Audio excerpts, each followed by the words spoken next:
प्रशिक्षुओं, हमने कल बात की थी प्रार्थना समाज, आर्य समाज के सिद्धांत और एवं उनके कार्यों के बारे में।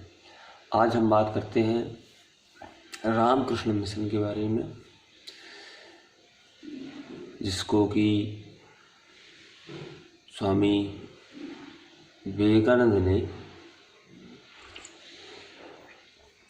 अपने आध्यात्मिक गुरु स्वामी रामकृष्ण परमहंस के नाम से स्थापित किया था और इसकी स्थापना 1 मई 1857 को पश्चिम बंगाल के बेलूर मठ, कोलकाता में की गई थी। रामकृष्ण परमहंस स्वामी विवेकानंद के आध्यात्मिक गुरु एवं उस समय के बहुत ही सुविख्यात पहुँचे हुए संत थे। पूरे भारतवर्ष में उनके बहुत से अनुयायी थे। रामकृष्ण परमहंस जी ने भक्ति के माध्यम से मुक्ति और मानव सेवा को सर्वोपरि माना। स्वामी विवेकानंद ने अपने आध्यात्मिक गुरु स्वामी रामकृष्ण परमहंस के नाम पर इस मिशन की स्थापना की थी और इस मिशन का मुख्य उद्देश्य हिंदू धर्म को विश्वव्यापी बनाना या हिंदू धर्म का प्रचार प्रसार संपूर्ण विश्व में करना था। साथ ही साथ हिंदू धर्म की शिक्षाओं को पूरे जगत में प्रसारित करना और अधिक से अधिक लोगों को हिंदू धर्म की तरफ आकर्षित कर उन्हें हिंदू धर्म की दीक्षा दिलवाना था। स्वामी विवेकानंद जी ने हिंदू धर्म को न केवल संपूर्ण विश्व में स्थापित करने का प्रयास किया, अपितु मानव सेवा को सर्वश्रेष्ठ धर्म भी बताया। स्वामी विवेकानंद जी ने जहाँ मूर्ति पूजा को साधना का प्रमुख केंद्र बताया, या यूँ कह लीजिए कि मूर्ति पूजा का समर्थन किया,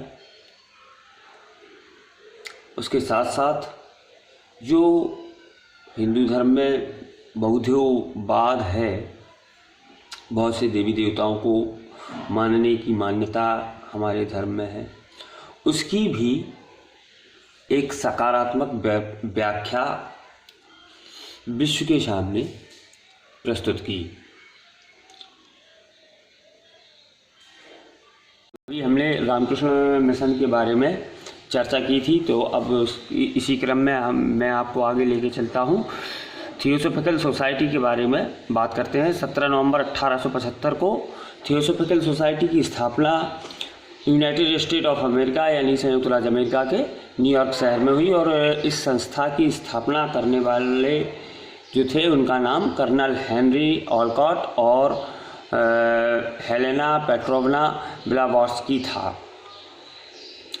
1879 में सोसाइटी का प्रधान कार्यालय भारत के तमिलनाडु स्थित अडयार, जो कि वर्तमान में चेन्नई शहर में है, बनाया गया। भारत में सोसाइटी की पहली राष्ट्रीय शाखा की स्थापना 1890 में हुई और मार्क बार्ट्रम को इसका पहला अध्यक्ष नियुक्त किया गया। 1893 में आयरिश महिला या आयरलैंड की निवासी महिला एनी बेसेंट को इसका अध्यक्ष बनाया गया। 1895 में थियोसॉफिकल सोसाइटी की राष्ट्रीय शाखा को अडयार से बनारस स्थापित कर दिया गया और इस संस्था के पहले भारतीय सदस्य के रूप में मूल थेकर की नियुक्ति की गई। वर्ष 1915 में एनी बेसेंट ने आयरलैंड के होम रूल लीग के आधार पर भारत में भी होम रूल लीग की स्थापना की। इस संस्था का मुख्य उद्देश्य भारत में सामाजिक चेतना, सामाजिक पुनर्जागरण, सामाजिक सुधारों को लेकर था और इस संस्था ने शिक्षा के प्रसार को भी अपना आधार बनाया, क्योंकि बिना शिक्षा के सामाजिक सुधार या किसी भी प्रकार के सुधार संभव नहीं है। इसके चलते बनारस में केंद्रीय हिंदू विद्यालय की स्थापना की गई, सेंट्रल हिंदू स्कूल की स्थापना की गई और इस में